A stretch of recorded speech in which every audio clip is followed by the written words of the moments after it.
लेकिन Bhajpa day by day stronger होती जा रही है। इतनी भी ताकतवर नहीं है कि अकेले अपने दम पर चुनाव लड़ सके। पिछले एक महीना में 4 बार दौरा किए अमित शाह, 3 बार दौरा किए मोदी। की ऊंचाई पर पहुंच जाना बहुत कठिन तो होता है, लेकिन उस ऊंचाई पर बने रहना सर्वाधिक कठिन होता है। तो अब बीजेपी के लिए वही बात है, कोई व्यक्तिगत रूप से खड़ा हुआ अपोनेंट जेपी नड्डा के या अमित शाह के खिलाफ। वास्तविकता ये है कि जो संघ के निर्णयों को नहीं मानेगा वो बीजेपी में रहेगा ही नहीं। साइड हीरो रहे, इसलिए सीएम रहे, नहीं फ्रंट हीरो कैसे? नहीं, इसलिए फ्रंट हीरो नहीं कह सकते कि नायक नहीं थे किसी फिल्म के। अगर जनाधार उनका खत्म हो गया रहता तो बीजेपी की जरूरत ही नहीं थी उनको अपने साथ लाने की। नायक नहीं, खलनायक भी नहीं है, लेकिन ये है कि ही इज ए सर्वाइवर। नमस्कार, जन मीडिया के इस खास कार्यक्रम में आप सभी का बहुत बहुत स्वागत है। मैं हूं प्रीति प्रभा और हमारे साथ बातचीत करने के लिए मौजूद हैं 2 वरिष्ठ पत्रकार कमलेश जी और प्रणव चौधरी जी। और हम बातचीत करने वाले हैं कि 2 सीटों से शुरुआत करने वाली बीजेपी विश्व की सबसे बड़ी पार्टी बन चुकी है, लेकिन बिहार में बीजेपी की क्या स्थिति है, तो इस पर हम सबसे पहले कमलेश जी से जानना चाहते हैं। आप बताइए कि बीजेपी की बिहार में क्या स्थिति है। बीजेपी बिहार में एक बड़ी ताकत है। मतलब बिहार में जितने पॉलिटिकल पार्टीज़ हैं अभी इस बार 2024 के लोकसभा चुनाव में, उसमें अकेली पार्टियों में सबसे बड़ी ताकत है। इसलिए कि पूरे राष्ट्रीय स्तर पर उसकी मतलब राष्ट्रीय स्तर पर एक बखत है, उसकी एक बड़ी शक्ति है और केंद्र में सरकार है उसकी। तो लेकिन जहाँ तक बिहार की बात हम करेंगे तो बिहार में ताकतवर तो है, लेकिन वह इतनी भी ताकतवर नहीं है कि अकेले अपने दम पर चुनाव लड़ सके। इसीलिए आप देखिएगा कि वो डिफरेंट जगहों से लोगों को, अलग अलग वर्गों का प्रतिनिधित्व करने वाले जो राजनीतिक दल हैं उनका साथ लेना ज़रूरी हो जाता है उसके लिए। तो सामाजिक समीकरण के तहत तो माना जा सकता है कि जिस तरह के सामाजिक समीकरण बीजेपी ने बिहार में बनाए हैं उसके चलते उसका अपर हैंड है, एक बड़ी ताकत है जी। यानी बीजेपी बड़ी ताकत है, तो फिर नीतीश कुमार को साथ लाना बीजेपी की मजबूरी क्यों बन जाती है? इसलिए बन जाती है मेरी समझ से कि नीतीश कुमार का अल्टरनेटिव भाजपा के पास नहीं है। पिछले 17-18 साल से ये दोनों जो हैं सरकार में हैं, और सरकार में है तो 17-18 साल में हमको लगता है कोई नया चेहरा जो कि नीतीश को काउंटर कर सके, वो चेहरा नहीं बन पाया। वैसा स्वच्छ छवि, उनके साथ जो बैगेज नहीं है, उनका ईमानदारी, उनका अपना एक पर्सोना, वैसा भाजपा खोजने में विफल रही आज के तारीख तक। इसलिए बार बार उस चेहरे को मुखौटा बना करके बीजेपी काम कर रही है आज की तारीख में। अभी भी जो देखोगे 2024 के इलेक्शन में नीतीश क्यों ज़रूरी हो गए उनके लिए, कि उनके पास वैसा स्वच्छ चेहरा है नहीं।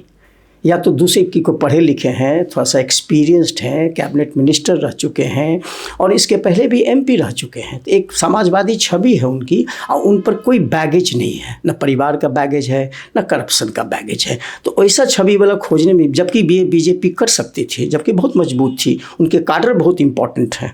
सारे काडर जो है उनके बहुत ही, अभी के थोड़े बात नहीं कर रहे हैं क्योंकि अभी तो चुनाव का समय है, बाकी लोग भी आ जाते हैं। लेकिन तुम देखोगे कि अगर उनके काडर को देखा जाए, ट्रेनिंग मिला है आरएसएस की तरफ से उनका, तो एक डिसिप्लिन पार्टी के रूप में जाना जाता है। तुम बोली ना कि 2 से अभी तक 303 तक कैसे पहुंचे, बहुत कम समय में ये लोग पहुंचे, वो भी मात्र 44 साल में। हाँ, मात्र 44 साल में इन्होंने 2 से 303 की यात्रा की। उस यात्रा के पीछे की बड़ी संघर्ष की कहानी है। इनके सारे काडर ग्रासरूट लेवल पर बहुत ज़बरदस्त है। तो जो ट्रेनिंग मिला है वो दिल्ली से नागपुर से हैंडल होता है। बेसिकली हेडक्वार्टर नागपुर है आरएसएस का, वहाँ से इन लोग की ट्रेनिंग मिलती है और एक बहुत सशक्त रूप से ग्रासरूट लेवल पर किसी का काम नहीं है। 2 ही पार्टी बेसिकली डिसिप्लिन वाली पार्टी है जो कि काडर बेस्ड पार्टी, एक लेफ्ट है और एक आरएसएस है। ये दोनों की ट्रेनिंग है क्योंकि इन लोग का ऑर्गेनाइजेशनल फाउंडेशन बहुत स्ट्रांग है, इसलिए पार्टी सस्टेन भी करती है। आरएसएस को आप पार्टी मानते हैं? पार्टी नहीं मानते, कल्चरल ऑर्गेनाइजेशन मानते हैं। उनका फ्रंटल वो नहीं है, वो बैकग्राउंड में है। फ्रंटल जैसे कि बाकी माले का पहले कैसे था आईपीएफ या एपुआ कैसे है अभी, उसी ढंग से तुम देखोगी कि भाजपा उनका फ्रंटल है और ट्रेनिंग होती है आरएसएस की। तो आरएसएस का ट्रेनिंग और इनका ट्रेनिंग, लेफ्ट का ट्रेनिंग, दोनों का ट्रेनिंग बड़ा डिफ़िकल्ट ट्रेनिंग है, उसका फाउंडेशन बहुत स्ट्रांग होता है, जिसके कारण देखोगे वो सस्टेन कर रहा है। जिसका एक लॉन्ग फाउंडेशन नहीं होता है ऑर्गेनाइजेशन का, वो पार्टी ज़्यादा दिन तक नहीं सस्टेन की है। आज लेफ्ट को एक भी सीट नहीं होता है, लेकिन लेफ्ट एग्जिस्ट करता है ग्रास रूट लेवल, धीरे धीरे उसका भी कम हो रहा है। लेकिन Bhajpa day by day stronger होती जा रही है, क्योंकि उनका अपना जो है काडर बेस्ड है। डिफरेंट लेवल पे उनका शिशु विद्यालय चलता है, सरस्वती शिशु विद्यालय चलता है, उनका फॉरेस्ट एरिया में काडर है जो काम करता है। आप आरएसएस की बात कह रहे हैं तो मैं लौटूंगी आरएसएस वाले सवाल पर, लेकिन कमलेश जी आप ये बताइए कि जिस तरह से प्रणव चौधरी ने कहा कि बीजेपी मजबूत होती जा रही है, बिहार की ही हम बात कर रहे हैं, तो बिहार में मजबूत होने की क्या वजह है? ठीक है, ये सवाल का तो मैं जवाब दूंगा, लेकिन मैं थोड़ा सा प्रणव जी से डिफर करता हूँ इस बात पर कि सिर्फ चेहरे के लिए नीतीश उनके लिए मजबूरी है, ऐसा नहीं है। दरअसल जो बिहार का जो सामाजिक समीकरण है, जो जातीय समीकरण है, उसके लिए नीतीश कुमार जरूरी हो जाते हैं, सिर्फ चेहरा के लिए नहीं। आप देखें, दरअसल जब बिहार में जो बीजेपी की उभार की पूरी कहानी है 1990 के बाद, तो ये जो उभार की कहानी है वो दरअसल आरजेडी के साथ, राजद के साथ संघर्ष के कारण पूरा उभार हुआ है। और इस संघर्ष में जो राजद का अपना जो जातीय आधार है, उस जातीय आधार से मुकाबला करने के लिए इनको उसके बरक्स एक जातीय समीकरण चाहिए था, और वो जातीय समीकरण नीतीश को लाए बगैर नहीं सज सकता था। अगर कहा जाता था कि राजद का जो जातीय आधार है MY है, मुसलमान और यादव, तो गैर यादव जातियों का जो संश्रय बनाना था, उसके लिए नीतीश कुमार हमेशा 14% है और मुसलमानों का 17%, वो तकरीबन 31-32% हो जाता है। तो इस 32% के मुकाबले जो बाकी अति पिछड़ी और अन्य पिछड़ी जातियां हैं, उनका संशय बनाने के लिए नीतीश कुमार हर बार जरूरी हो जाते हैं। तो सिर्फ चेहरा नहीं, ये जरूरी क्या मंडल कमंडल की जो राजनीति हुई है, क्या उसकी ये भी वजह है? मंडल कमंडल की राजनीति तो उसमें भी तो जातीय ध्रुवीकरण तो एक मामला है। तो चूंकि कमंडल की राजनीति का जो नुकसान हुआ बिहार जैसे राज्यों में, बिहार में या जहां सामाजिक न्याय की लड़ाई ज़्यादा मजबूत थी, तो वहाँ तो कमंडल की राजनीति का नुकसान झेलना पड़ा बीजेपी को। तो उसी नुकसान की भरपाई के लिए अन्य पिछड़ी जातियाँ और अति पिछड़ी जातियों का एक संश्रय बीजेपी बनाना चाहती थी, जिसके लिए नीतीश कुमार उसे जरूरी लगते थे। और यही कारण है कि हर बार वो नीतीश कुमार के पास जाना उसके लिए मजबूरी हो जाती है, क्योंकि वो जो संश्रय है वो बगैर नीतीश के बगैर नहीं बन सकता है। तो ये, और मुझे लगता है कि जो बीजेपी की मजबूती की कथा है वह यही संश्रय बनाने की कथा है। जो मुसलमान और यादव के बरक्स उसने अति पिछड़ी और अन्य पिछड़ी जातियों की जो गोलबंदी की, वह गोलबंदी ही बीजेपी को बिहार में ताकत देती है, वही आधार देती है। और यही कारण है कि बीजेपी आज आप देखिएगा कि न सिर्फ अति पिछड़ी और अन्य पिछड़ी जातियाँ, बल्कि दलितों का भी एक संशय उसने बना लिया है, चिराग पासवान जैसे लोगों को साथ लाकर। तो उसने जो राजद का जो आधार वोट है, उसके खिलाफ एक आधार वोट तैयार करने के लिए वो नीतीश और इसी की तरह दूसरी ताकतों का संशय बनाती है। जी, नीतीश कुमार वाले सवाल पे मैं फिर से लौटूंगी आपके पास कि बाकी इस समय की बात तो कुछ और थी, लेकिन इस बार बात कुछ और है, क्योंकि नीतीश कुमार की जो लोकप्रियता है वो थोड़ी कम तो हुई है पाला बदलने से। जी, पॉइंटर है जो कमलेश के साथ मैं डिफर कर रहा हूँ। कमलेश जी ने कहा कि जो चेहरा बना करके अति पिछड़ी और जो 31% वोट बताया, पहले तो नीतीश कुमार का वोट परसेंटेज तो अपना जात में बहुत कम है, जो कि कभी बढ़ा भी नहीं, 2.9 है। और किसी के साथ वो अकेले नहीं, जब भी रहे तो साइड हीरो के रूप में रहे, चाहे वो राजद के साथ रहे चाहे भाजपा के साथ रहे। लेकिन साइड हीरो तो नहीं रहे, साइड हीरो रहे, इसलिए सीएम रहे, नहीं फ्रंट हीरो कैसे? नहीं, इसलिए फ्रंट हीरो नहीं कह सकते कि नायक नहीं थे किसी फिल्म के। नायक का मतलब होता है कि लालू यादव, नायक का मतलब होता है कोई ऐसा चेहरा जिस पर वोट पड़े। इन पर वोट नहीं आया इनको उस ढंग से। और सबसे बड़े इन्होंने जो कहा 31%, अगर 31% वोट को भी कंसोलिडेट करते तो फिर यही मुख्यमंत्री रहते साथ, फिर बीजेपी की क्या ज़रूरत थी, आरजेडी की क्या ज़रूरत थी? क्योंकि 31% का भी कोई नेता नहीं हुआ। अति पिछड़ी अभी ना हम लोग देख रहे हैं, जब जनगणना हुआ और यहाँ कास्ट सर्वे हुआ, उसके बाद हम देख रहे हैं कि अति पिछड़ी का कितना परसेंटेज बढ़ा। तो हम अगर वो भी गोल बंद होता तो फिर इनको किसी की ज़रूरत नहीं थी। आखिर ज़रूरत क्यों पड़ी? तब एक सवाल तो फिर उठता है कि इनको ज़रूरत क्यों पड़ी? और भी भाजपा का, अच्छा इनका अपना आइडियोलॉजी कुछ है नहीं, कभी चले जाते हैं उसके पास, कभी चले जाते हैं कि ये पिछले 3 बार से लोग देख चुके हैं। तो एक तो क्रेडिबिलिटी का सवाल है इनका, फिर भी हम इसको टॉलरेट कर रहे हैं। ये आज जब सब दरवाजे बंद हो गए थे नीतीश के लिए, तो फिर क्यों खुल गए? आज जो नीतीश कुमार का रिमार्क था इस असेंबली में, जो कि एंटी वुमेन रिमार्क दिया इन्होंने, तो क्या बोले थे प्रधानमंत्री मोदी जी एक जनसभा में, और क्या बोले थे फिर अमित शाह जी। इसके बावजूद भी अगर ऐसे बोलने के बाद भी अगर उस आदमी को हम प्रेफरेंस देते हैं, इसका मतलब कि कुछ बात है, तभी हम कर सकते हैं। लेकिन गोल बंद करना, वोट देना, ये दोनों दो चीज़ हैं। उसमें ये है कि अगर ज़्यादा इनके फेवर में होता तो हो सकता है कि यही रहते अकेले। 31% वोट तो होता है सबसे ज़्यादा, किसी का वोट उतना ज़्यादा नहीं है एक्सेप्ट फॉर 2, और ये छोड़ करके हमको लगता है कि राजद के पास भी उसी के लगभग वोट है। तो कहने का मतलब ये हुआ कि नायक नहीं, खलनायक भी नहीं है, लेकिन ये है कि he is a survivor, he is a survivor, true survivor. बातें बढ़ती जा रही है, लेकिन मेरा सवाल ये है कि आरएसएस को लेकर जो आपने बात कही है, बीजेपी के लगभग नेता ये कहते हैं कि वो संघ परिवार का हिस्सा है, तो संघ के बिना क्या बीजेपी सस्टेन नहीं कर पा रही है? बिल्कुल नहीं, क्योंकि अभी के समय में पूछोगी और पहले के दोनों बहुत अंतर है। जब 2014 के पहले संघ कितना मायने रखता है बीजेपी के लिए? बहुत मायने रखता है, लेकिन अभी एक जो लेटेस्ट अभी जो उनके मैगजीन में भी आ रहा है और बातें सब आज गई है 14 के बाद का सिनेरियो में बता रहा हूँ, जब से मोदी जी प्रधानमंत्री बने हैं, ये दूसरा टर्म खत्म हुआ है, तीसरा टर्म चालू हो रहा है। इन्होंने अपनी पॉपुलैरिटी से संघ को बौना बना दिया। अभी कुछ डिसीजन ये खुद लेते हैं जो कि संघ को अप्रूव नहीं होता है। There is a internal contradiction between the Sangh and the Modi itself. Modi as an icon develop कर गए हैं, तो मोदी जब आइकॉन डेवलप कर गए हैं, ये सोचते हैं कि मैं जो कहूँगा वही सच है, कि मोदी फोबिया हो गया है। संघ बौना पड़ गया क्योंकि संघ के बहुत सारे डिसीजंस को इन्होंने नहीं माना है, कुछ माना है कुछ नहीं माना है, तो ये कंट्राडिक्शन चल रहा है। लेकिन संघ भी मोदी को टच नहीं करना चाहता as long as he is the prime minister. उनका वोट आ रहा है इतना, जिस दिन वोट खत्म होगा तो उस दिन फिर वो दूसरा स्टेप लेगा। अदरवाइज संघ अभी भी मजबूत है अपने क्षेत्र में। अभी हम लोग एक छोटा सा एग्जाम्पल लें नितिन गडकरी का। इसके पहले के नितिन गडकरी का इज आरएसएस मैन और नागपुर से एमपी हैं, और नागपुर का पूरा हेडक्वार्टर इनके साथ है और सारा बैकअप है आरएसएस का। तुम देखोगे कैसे इनका मिनिस्ट्री को ख़त्म किया पिछली बार। 3 कृष्ण आडवाणी भी आरएसएस के प्रमुख रहे हैं। तो मेरा ये कहना है, ये कंट्राडिक्शन चलता रहेगा जब तक as long as he is an icon.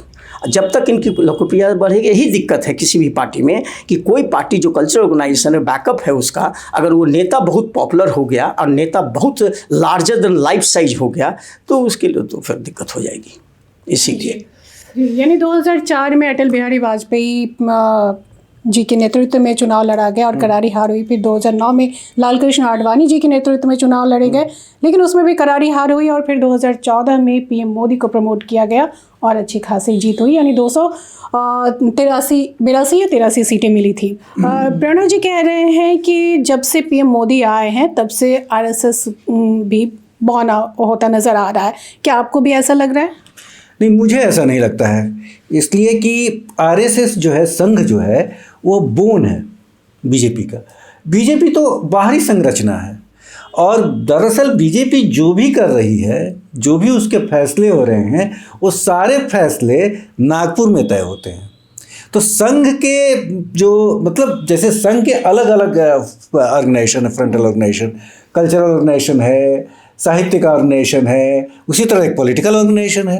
तो पहले पॉलिटिकल ऑर्गेनाइजेशन वो जनसंघ था, भारतीय जनता पार्टी है। तो भारतीय जनता पार्टी को बनाया ही इसलिए गया है संघ के द्वारा कि वह उसके फैसलों को तब लागू करेगी जब वह सत्ता में आएगी। तो चूंकि नरेंद्र मोदी एक लोकप्रिय नेता हैं, तो ऐसा कई बार आपको लग सकता है कि वह संघ के फ्रेम से बाहर जा रहे हैं, लेकिन दरअसल संघ ऐसे किसी व्यक्ति को उतने महत्वपूर्ण पद पर रहने ही नहीं देगा जो उसके फ्रेम से बाहर जाएगा, क्योंकि वो तो पूरा बैकबोन है, वो तुरंत बाहर करेगा। आप देखिए कि एक मुख्यमंत्री हैं असम के, जिनका बैकग्राउंड संघ का नहीं है, लेकिन वो भी संघ के फ्रेम के बाहर नहीं जा सकते हैं। वो भी वही बात कहते हैं जो जानते हैं कि नागपुर में फैसले हो रहे हैं, चाहे वो सीएए का मसला हो, एनआरसी का मसला हो, या जो हिंदुत्व की बात जो संघ का एजेंडा है। तो मुझे ये नहीं लगता, ये देखने का भ्रम हो सकता है क्योंकि मोदी इतने लोकप्रिय हो गए हैं, नरेंद्र मोदी प्रधानमंत्री के रूप में, कि ऐसा लगता है कि वो संघ के निर्णयों को नहीं मानते। लेकिन दरअसल वास्तविकता ये है कि जो संघ के निर्णयों को नहीं मानेगा वो बीजेपी में रहेगा ही नहीं। तो मुझे लगता है कि ऐसा नहीं है कि संघ की स्थिति लेकिन बहुत भारतीय जनसंघ से ही तो जनता पार्टी बनी ना सर। 21 अक्टूबर 1951 में श्यामा प्रसाद मुखर्जी के नेतृत्व में उसके जनसंघ का गठन हुआ था। लेकिन अंतर्कलह की वजह से कई मतभेद हुए और उसके बाद फिर जाकर बीजेपी की नींव डली और फिर 44 साल हो गए बीजेपी के। आज विश्व का सबसे बड़ी पार्टी बीजेपी है। लेकिन हम बात केंद्र की नहीं, हम बिहार की कर रहे हैं। हम फिर से बिहार पे लौटते हैं कि बिहार में क्या लगता है इस बार चुनाव में 2024 के चुनाव में जो है स्थिति बदल चुकी है। मैं नीतीश कुमार को लेकर आपसे सवाल करने वाली थी। आपने कहा कि नीतीश कुमार जातीय समीकरण को देखते हुए नीतीश कुमार जरूरी भी हैं और मजबूरी भी है बीजेपी के लिए। लेकिन नीतीश कुमार में वो पहली वाली बात रही क्या? ये जैसा प्रणव जी ने कहा कि नीतीश कुमार वोट बटोरने की क्षमता नहीं है उनमें, मतलब अब पहले की तरह नहीं है वोट बटोरने की क्षमता। लेकिन अगर ऐसा है तो जो कहा जाता है कि महिलाओं का जो वोट है, आधी आबादी का जो वोट प्रतिशत जो एनडीए के पक्ष में बढ़ा है, वो दरअसल क्या वो नीतीश के शराबबंदी के फैसले के चलते नहीं बढ़ा है। तो नीतीश के साथ उसका वोट बैंक है। ये ठीक है कि उसको जात के दायरे से बाहर के लोग भी नीतीश को पसंद करते हैं, और जाति का तो उनका है, चूँकि उन्होंने महादलित आयोग बनाया या अति पिछड़ी जातियों के लिए जो उन्होंने किया, तो अति पिछड़ी जातियों का संश्रय और उसके साथ जो महादलित का जुड़ जाना है वह उनको अपना नेता मानता है जी। और इसी के चलते मुझे नहीं लगता है कि उनका वोट कमज़ोर हुआ है। हाँ, ये ठीक है कि हाल के उनके जो फैसले हुए हैं, इधर जाना उधर जाना, या हो सकता है कि बढ़ती उम्र के चलते थोड़ी जो निष्क्रियता आई है, उतना दौड़ धूप नहीं कर पाना, तो असर तो पड़ता है उसका राजनीतिक जीवन पर। या कुछ उनके हाल के जो बयान हुए विधानसभा में, उसके चलते भी जो उनको आलोचनाओं का सामना करना पड़ा नीतीश कुमार को, तो थोड़ा असर तो पड़ा है। लेकिन ये कहते ना कि उनका जनाधार खत्म हो गया है। अगर जनाधार उनका खत्म हो गया रहता तो बीजेपी की जरूरत ही नहीं थी उनको अपने साथ लाने की। जी बिल्कुल, यानी आपका कहना है कि जनाधार अभी भी बचाए रखे हुए हैं नीतीश कुमार जी। क्लैरिफिकेशन दे दें कमलेश का, ये विजिबल नहीं होता है आरएसएस का और बीजेपी का कंट्रोडिक्शन पब्लिक में। लेकिन if you look at the internal जो उनका मैगजीन निकलता है, जो माउथ पीस है ऑर्गेनाइजर, खास करके जब तुम कर्नाटक का चुनाव जब हुआ था, काफ़ी हनुमान जी का ये किया गया था, स्लोगन लिया गया था वोट के लिए, उसके करारी हार हुई थी भाजपा की। ठीक उसके बाद का ऑर्गेनाइज़र पढ़िए आप, उसने लिखा कि अगर ये इस तरह का रवैया रहा, अगर हम हारते रहे तो हमको सोचना पड़ेगा लीडरशिप के बारे में। ये क्लियर लिखा हुआ है, आई कोट। इसलिए हम कह रहे हैं कि वो लोग इंटरनल डिस्कशन डिबेट बराबर करते रहता है। पहले मैं टोकना चाहूँगा, अगर ये ऐसी बात है तब इसका मतलब है कि आज भी संघ का अपर हैंड है। जब वो कहता है कि हमको लीडर बदलने के बारे में सोचना होगा, इसका मतलब है कि अपर हैंड है उसका। इंटरनल डिबेट चल रहा है, वो पब्लिक डोमेन में जो लोग हैं उसको जाता है सब्सक्रिप्शन। मेरा ये कहना है कि जब करारी हार हुई ना कर्नाटक में, एक्सपेक्ट नहीं किए थे लोग। इनके कितना एमपी आप देख लीजिए कर्नाटक में अभी आज के तारीख में, तो उसमें ये निकला था कि काफ़ी ये रोड शो किए थे, मैक्सिमम रोड शो किए थे कर्नाटक में इन्होंने सिंगल हैंडेडली, और उसके बाद हार हुई। तो एक चिंता का विषय है कि हमारा विनिंग स्प्री कम हो रहा है, वो भी साउथ में खाता खुलना था उनको, उसको रिटेन करना था। लेकिन वहाँ तो झंझट दूसरा था, येदियुरप्पा का और उसका सिस्टम दूसरा, खैर वो अलग बात है। मेरा ये कहना है कि गहन चिंतन होता। कमज़ोर का मतलब ये नहीं कि ढीला पड़ गया, कमज़ोर का एक प्रेशर टैक्टिस बिल्डअप करना, वो कमज़ोर पड़ जाता है जब एक नेता निरंकुश हो जाता है, जब एक नेता ज़रूरत से ज़्यादा लार्जर देन लाइफ से, जो ये लोग इमेजिन नहीं किया था। अटल बिहारी कितने थे, 2 साल 1.5 साल 2 साल, यही न था। लेकिन ये इतना ज़्यादा हो गया, ये लोग का अनुमान नहीं था। जब वो हो जाता है तो ये स्वाभाविक है, मैं कोई गाली नहीं दे रहा हूँ, ये स्वाभाविक है कि राजा निरंकुश हो जाता है एब्सोल्यूट पावर से। Absolute power corrupts the people, वो होता ही है, सिस्टम बना हुआ है ऐसे। मैं एक बात याद दिलाना चाहूँगी कि यूपी चुनाव में योगी आदित्यनाथ के जगह पे दूसरा चेहरा लाने की बात हो रही थी, लेकिन आरएसएस के हस्तक्षेप के बाद ठीक है योगी आदित्यनाथ को ही प्रमोट किया गया। और असम के चीफ मिनिस्टर कहाँ के थे, बैकग्राउंड ऐसे बहुत सारे चीफ मिनिस्टर हैं कैबिनेट में जो आधा कांग्रेस के हैं, तो कहाँ गया आरएसएस, कहाँ गया आरएसएस? आज ज्योतिराज सिंधिया आए यहाँ कैबिनेट मिनिस्टर बन गए, वो कहाँ के हैं? सारा जिंदगी उनके माँ बाबूजी कहाँ के थे। तो ये परिस्थिति देखो। एक बात और भी है कि 1980 में पहली बार अटल बिहारी वाजपेयी बीजेपी के अध्यक्ष बने और तब से अब तक में 11 अध्यक्ष बन चुके हैं। जेपी नड्डा 11वें अध्यक्ष हैं, लेकिन जितने भी अध्यक्ष हैं सारे आरएसएस बैकग्राउंड के हैं। कभी आपने सुना कि उसके लिए चुनाव हुआ? हम लोग बाकी पार्टियों में बहुत हंगामा करते हैं, कभी भाजपा का president, party president, national president का चुनाव हुआ?